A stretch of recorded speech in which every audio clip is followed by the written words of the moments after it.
예수님의 채찍이 우리에게 말씀해 주는 것은 내가 너의 죄를 다 용서했다 라고 하는 도구이며 사인입니다.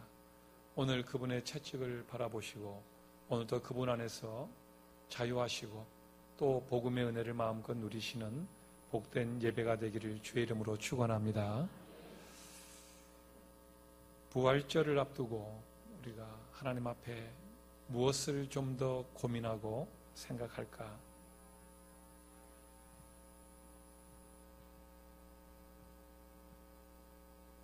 한 번쯤 우리가 이 기독교 최고의 절기 앞에 좀 깊은 생각을 나눴으면 좋겠다 하는 마음을 갖습니다.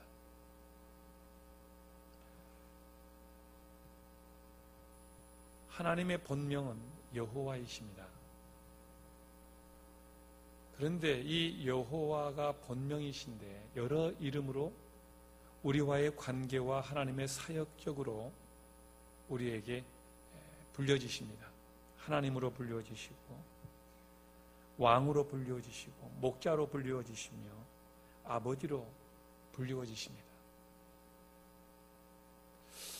반면에 우리는 내 이름이 고유명사가 나도 있는데 그리스도인, 성도, 신자, 하나님의 백성 이렇게 불리워집니다. 그 중에 오늘 사도 바울은 자신을 복음의 제사장이라고 하는 아주 독특한 제사장, 구약에 있던 이 위대한 사역 그리고 신약의 복음이라고 하는 이 두 개를 신구약의 두 개를 통합하는 직분 복음의 제사장이라고 하는 직분자로 불려지기를 원하고 있다는 것. 오늘 저는 이 부분을 집중하려고 합니다.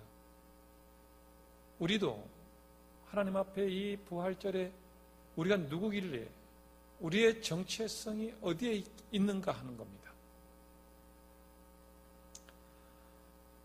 오늘 로마서는 16절에서 이 은혜는 나로 하여금 복음의 제사장 직분을 하게 하셨다라고 합니다. 이 은혜가 자기에게 복음의 제사장이 되게 했다.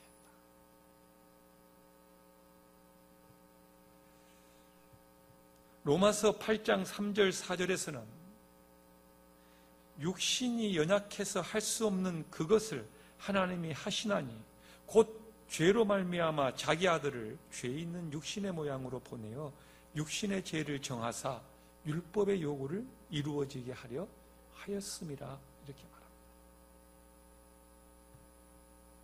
율법의 요구가 있다는 겁니다. 율법은 요구한다는 거예요. 갈라디아서 3장 10절에서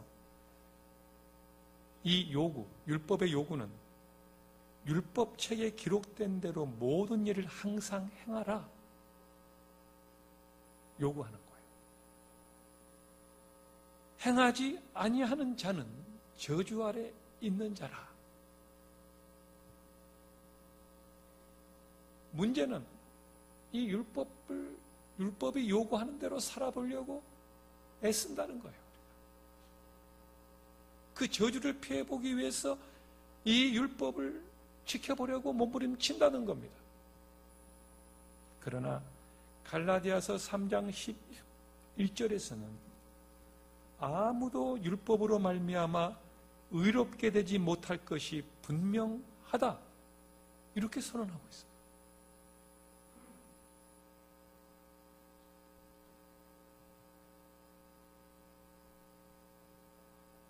이 율법의 요구를 이루지 못한 로마서 5장 12절에서는 이와 같이 모든 사람들이 율법의 요구에 미달됐으므로 사망이 모든 사람에게 이르렀다라고 말합니다. 이게 바로 갈라디아서 3장 10절이 율법을 행하지 않는 자의 저주가 바로 로마서 5장 12절에서 사망이라고 이렇게 정확하게 우리에게 명시하고 있다는 겁니다. 하나님은 우주를 창조하실 때에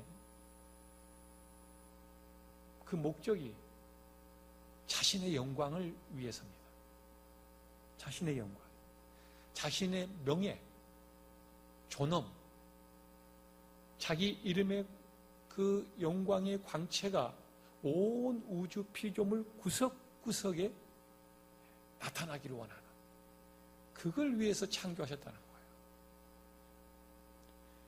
그래서 고린도전서 10장 3절은 너희가 모든 피조물들이 먹든지 마시든지 무엇을 하든지 다 하나님의 영광을 위하여야 한다고 진술하고 있습니다. 그게 우리 삶의 목적입니다. 피조물들은 이 목적대로 마땅히 하나님의 영광, 그분의 명예, 그분의 존엄한 가치를 인생의 최고의 목적으로 알고 살아야 되는데, 이 하나님의 영광이 우리 안에 결핍되었다, 모자라다.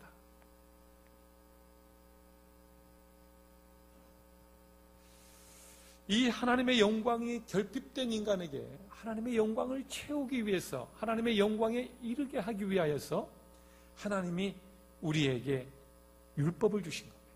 이 율법대로 만약에 인도함을 받고 산다면 하나님의 영광이 무엇인지를 알게 하기 위해서요.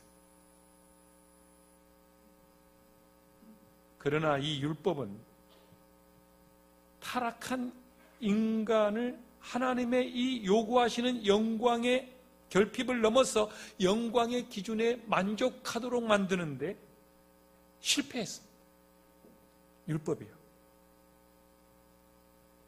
이 율법이 하나님의 말씀을 순종하게 해서 우리 인간에게 하나님의 그 영예, 명예, 그분의 존엄, 그분의 이름이 빛나게 만들어야 되는, 거기에 미달되고 말았다는 겁니다. 이 율법이 거기서 실패합니다. 왜요? 왜 실패했을까요, 여러분? 율법의 기준이 턱도 없이 높았기 때문일까요? 저는 오늘 여러분들에게 복음의 진수에 대해서 말씀을 드리는 겁니다. 이 한편의 설교가 신구약을 관통하고 있는 이 부활절 사순절의 중요한, 제 인생을 걸고 드리는 총 제 지식과 은혜를 집결한 이 한편의 설교입니다. 로이드 존스 목사는 영국의 웨스트민스터 채플에서 다 불이 꺼져가는 그 거대한, 당시 3,000석이 넘는 19세기에 그 웨스트민스터 채플이 점점 사람들이 떠나고 노인들만 앉아 계시고 장례식만 치러 가는 이 웨스트민스터 채플을 그 목사님이 들어오셔서 이 위대한 설교자가 설교를 시작하고 영국을 부흥시킨 위대한 웨스트민스터 채플의 설교자였습니다. 그분이 이렇게 말합니다. 설교자가 그날 강단에서 예배에 나온 성도들에게 단 한 명에게라도 하나님의 복음을 깨닫고 돌아가게 할 수만 있다면 나는 그 모든 설교자의 실수와 부족함을 다 용서할 수 있다고 했어요. 문제는 복음인 겁니다. 오늘 여러분들이 이 예배를 통하여서 예수 그리스도를 만나고 돌아가시기를 주의 이름으로 축원합니다, 여러분. 그분을 뵙고 돌아가셔야 합니다.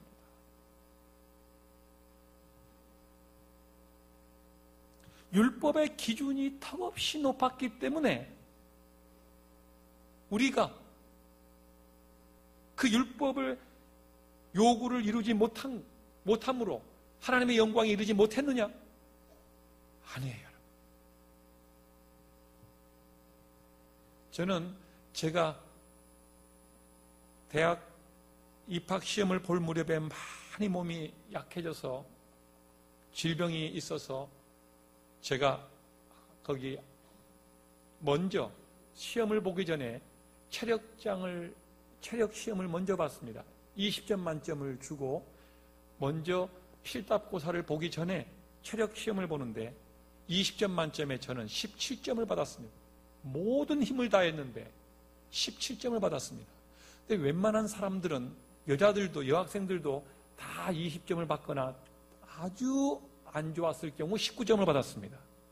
17점을 받는 예는 거의 없었습니다.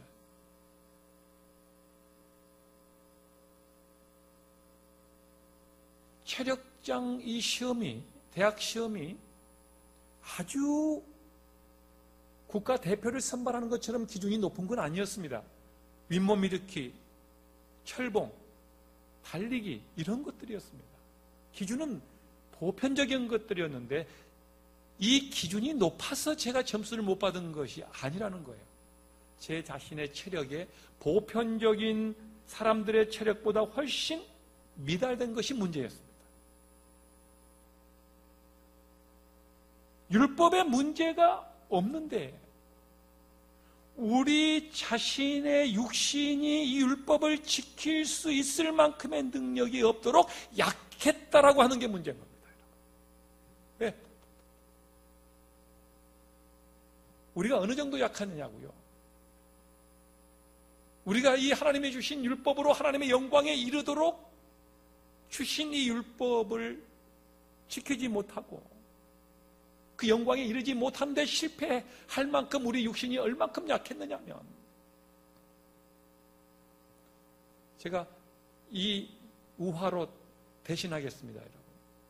어느 초등학생의 반성문, 일기에 쓴 반성문으로 저와 여러분들의 육신이 얼마나 약한지를 말씀드리려고 합니다.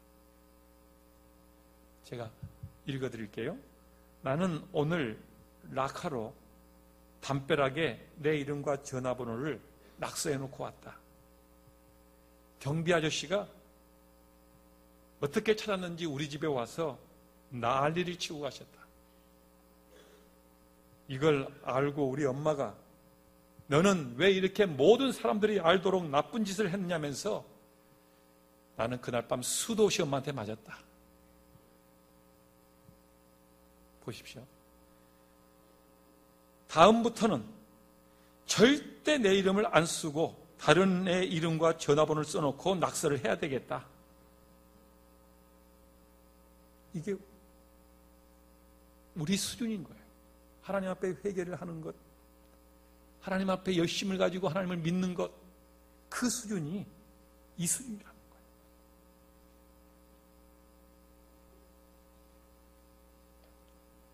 위대한 설교자 존 파이퍼가 이 부분을 이렇게 설명합니다. 우리가 하나님의 법을 우리 육신이 약하여서 할 수 없는데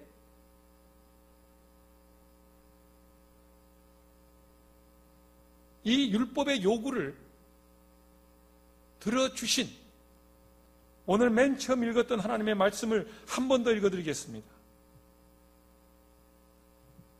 육신이 연약해서 할 수 없는 그것을 하나님이 하시나니 곧 죄로 말미암아 자기 아들을 죄 있는 육신의 모양으로 보내어 육신의 죄를 정하사 율법의 요구를 이루셨다는 겁니다.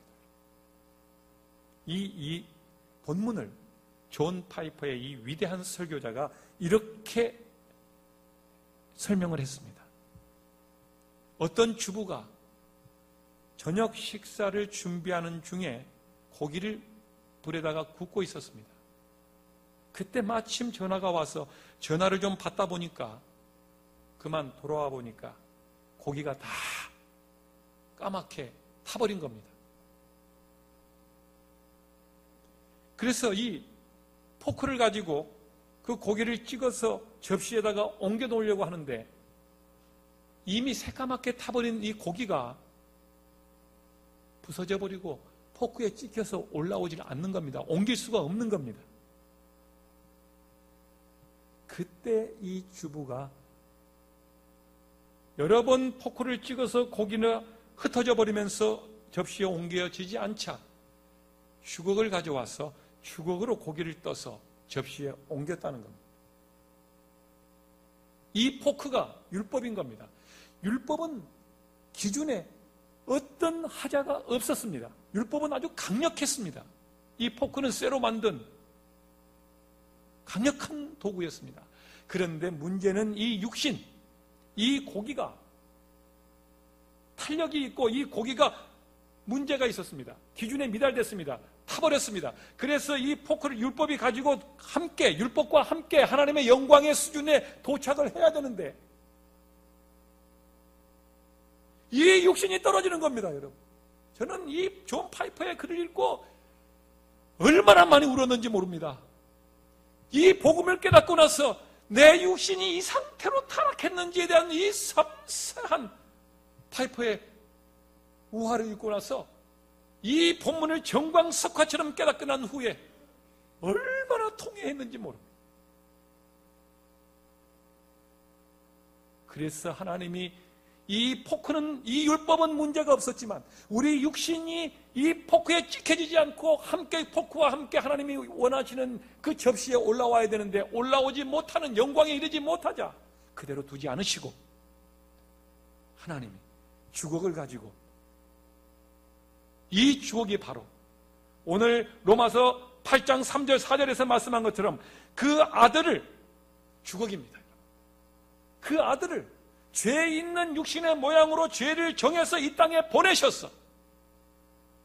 우리를 율법이 요구하는, 포크가 할 수 없는 그 일을 하나님께서 그의 주걱으로 이루시는 예수 그리스도로 말미암아 하나님이 우리의 구원을, 율법이 이루지 못하는, 하나님의 영광이 이루지 못하는 그것을 하나님께서 친히 그 아들을 통해서 이루셨음을 믿으시기를 축원합니다, 여러분들. 이게 복음의 진수입니다.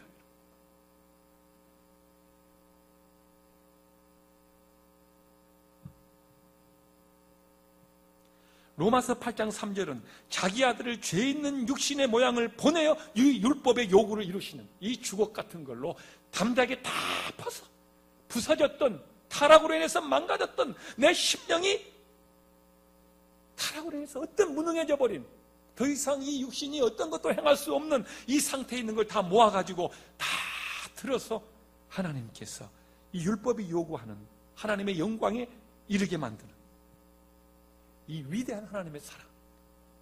갈라디아서 3장 13절은 그리스도께서 우리를 위하여 저주를 받은 바 되사 율법의 저주에서 우리를 속량하셨다고 서론에서 말씀드렸습니다. 이 율법의 저주는, 요구는 저주를 가져왔고 이 저주는 사망인데 오늘 그 사망을 받아야 될 우리를 당신이 사망당하심으로 그 죄값을 속량, 대신 치러 주심으로 우리를 자유케 하시고 생명 가운데로 인도하셨다는 이 기쁜 소식, 이 유앙겔리온, 이 복음, 이게 바로 여러분 오늘 이 아침에 여러분들이 여기 앉아 계시고 하나님을 찬송해야 될 이유라고 하는 사실을 이 아침에 다시 한번 깨달으시기를 간절히 축원합니다. 그래서 여러분 이 아침에 오신 겁니다.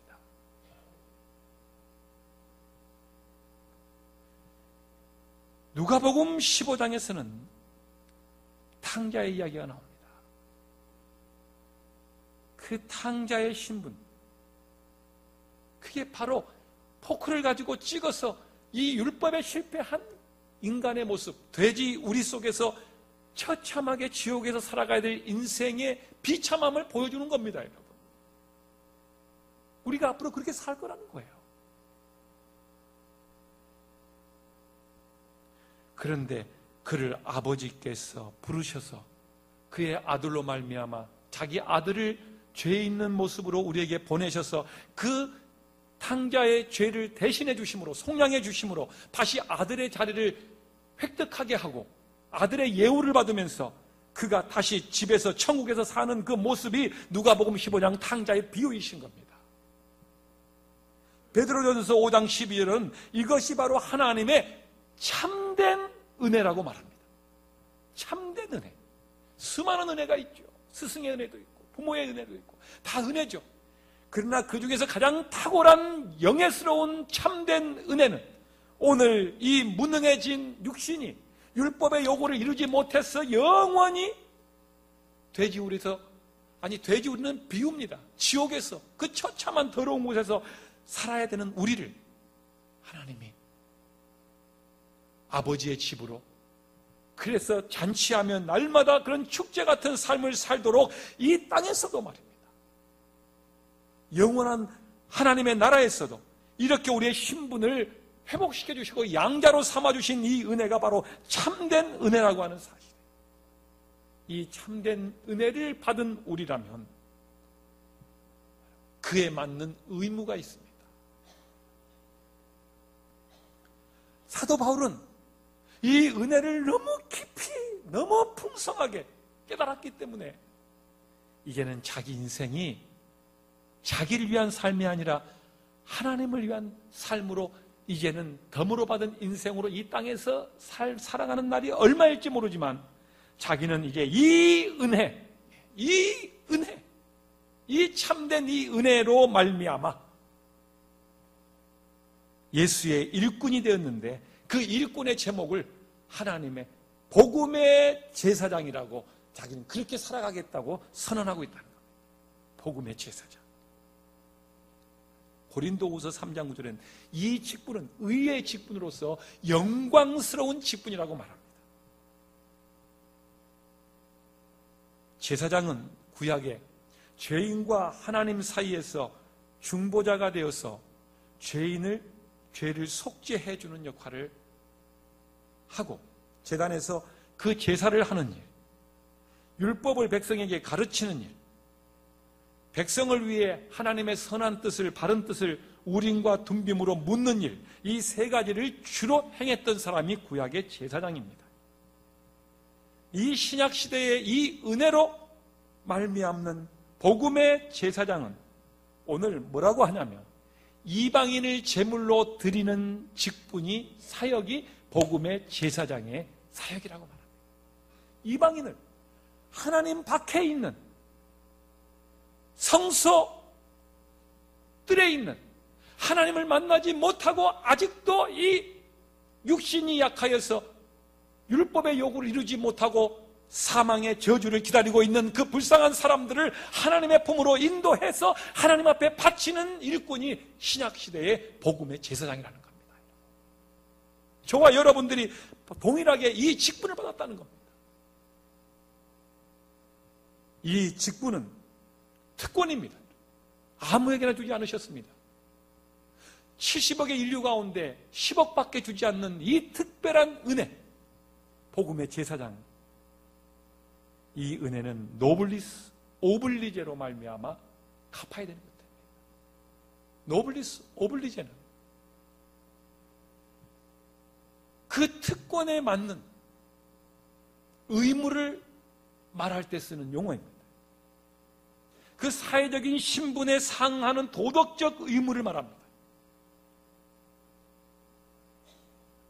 노블리스 오블리제, 영적 노블리스 오블리제도 존재합니다. 우리나라에서 노블리스 오블리제를 대표적으로 실천한 사람이 있다면 경주 최부잣집입니다. 최부잣집의 시조가 최진립입니다. 이 사람은 임진왜란 때와 정유재란 때 공을 세워서 큰 부자가 됩니다. 왕으로부터 많은 토지를 받았고 많은 상을 받았기 때문입니다. 그래서 17세기 초반부터 20세기까지 중반까지 300년 동안 이 최진립의 후예들은 큰 경주에서 대부자로서 살게 됩니다. 조선시대 최고의 부자였고 그의 아들 최국선은 그 부자였으면서 1671년 현종 때 흉년이 들어서 자기 집에서 빌려간 수많은 농민들의 곡식 명단을, 리스트를 농민들이 흉년 때문에 갚지 못하자 아들 앞에서 다 불태웁니다. 최진립의 12대 아들 최준시대, 그때는 이미 우리나라가 한일합방을 시작했을 때입니다. 그때 그는 백산무역회사를 세워서 임시정부의 재정부장이 되어 독립운동자금으로 자기 전 재산을 이 부자가 노블리스 오블리제로 실천합니다. 그 집 가훈을 한번 들어보십시오, 여러분. 이 경주 최부잣집 가훈입니다. 흉년에는 재산을 늘리지 마라. 남의 불행이 내 행복이 될 수 없다. 우리 집 최씨 가문 사방 백리 안에 굶어 죽는 사람이 없게 하라. 만약에 굶어 죽는 사람이 있다면 우리 최씨 집 책임이다.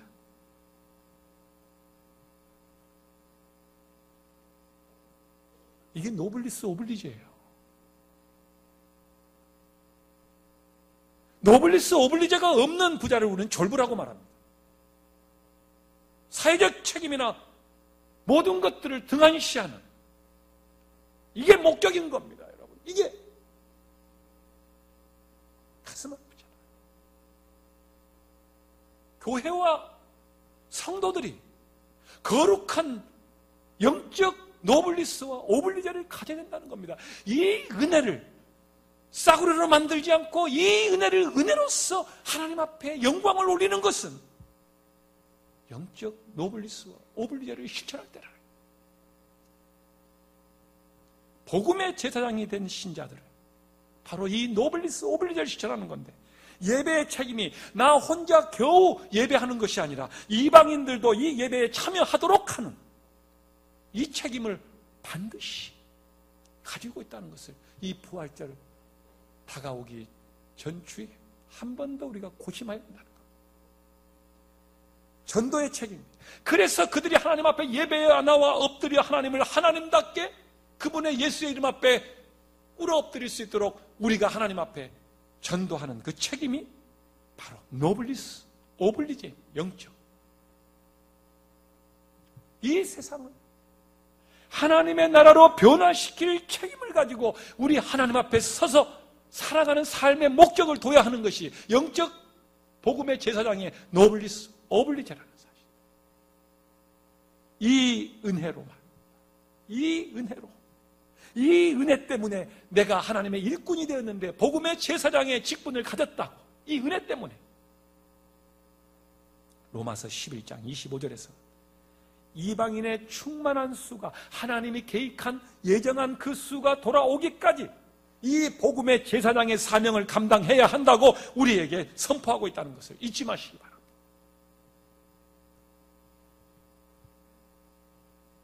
여러분,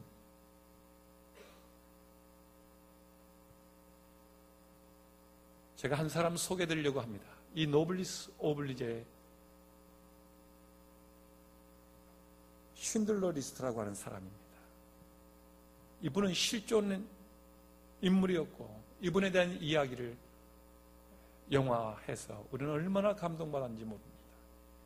이 오스카 신들러는 독일 사업가였습니다.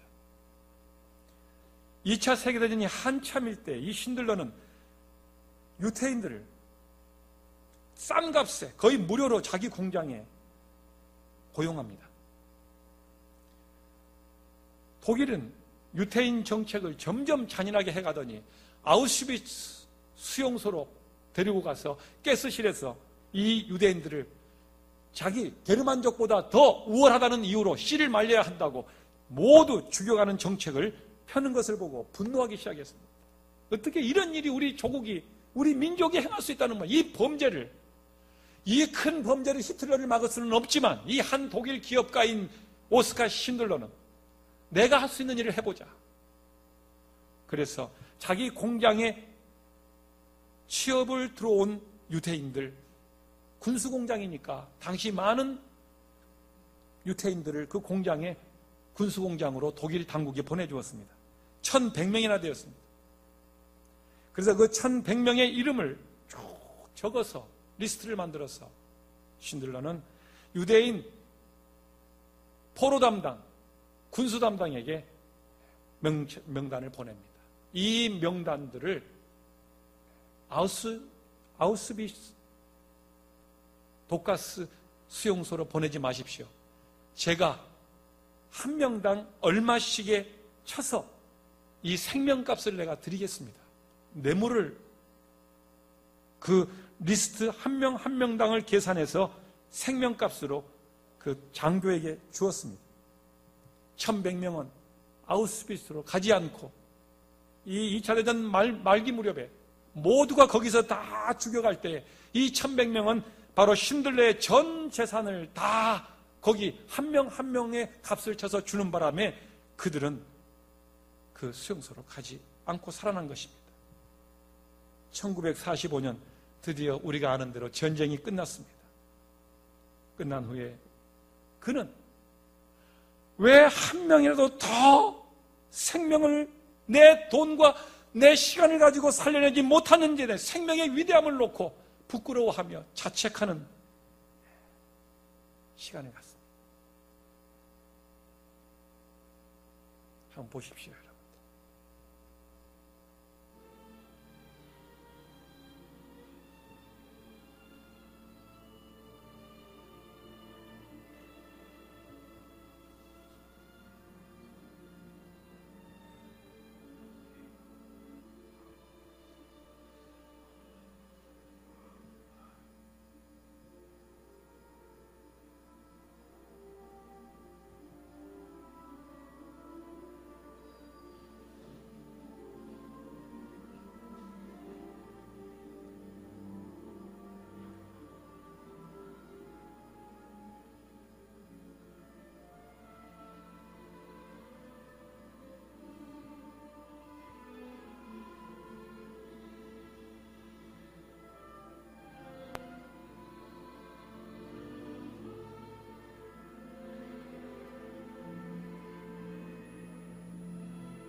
기도하겠습니다. 육신이 약하여서 나 한 사람 하나님의 영광에 이르지 못한 자를 구원하기 위하여 하늘의 보좌를 버리고 이 땅에 오셔서 십자가를 치신 주님, 하오나 우리는 영적 이 은혜를 입었건만 영적 특권만을 누릴 뿐 복음의 제사장의 직무는 감당하지 못한 채로 내 곁에 죽어가는 영혼들을 바라만 보고 있는 이 연약함들, 이 부활절을 앞둔 이 주일 아침, 우리 모두가 한 영혼에 대한 각성과 그 생명에 대한 열망으로 복음의 영적인 노블리스, 오블리제를 다시 한번 깨닫는 우리가 신자됨과 하나님의 자녀됨에 대한 복음의 제사장됨을 다시 한번 각성하는 귀중한 이 시간 되게 하여 주시옵소서. 돌아가시거든 죽어가는 생명을 그냥 보지 말게 하시고 그 생명이 천하보다 귀함으로 우리 주님이 여기시는 분으로 보게 하셔서 그가 주님 앞에 돌아올 때까지 끝까지 하나님 우리가 살아서 그를 인도해내겠다고 하는 열망과 사명으로 오늘 이 아침 우리의 심령을 주장하여 주시옵소서. 예수님의 이름으로 감사하며 기도하옵나이다. 아멘.